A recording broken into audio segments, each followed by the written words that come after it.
चला आपण आज त्रचे शब्द पाहूया. पावसाळ्यात वापरतात. छत्री,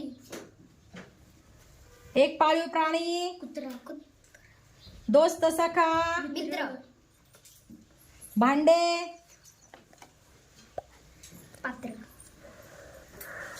राजाचा मुलगा, राजपुत्र, एक मसाल्याचा पदार्थ, तमालपत्र, गणित सोडवण्यासाठी आवश्यक असतात. सूत्र, कापड कापण्याचे साधन, कातळ, मुलीचे नाव, रेषा, निशाला समानार्थी शब्द,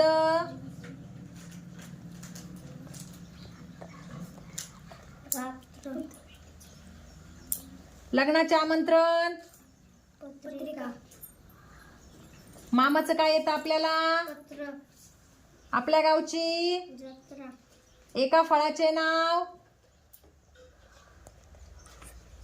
संत्री,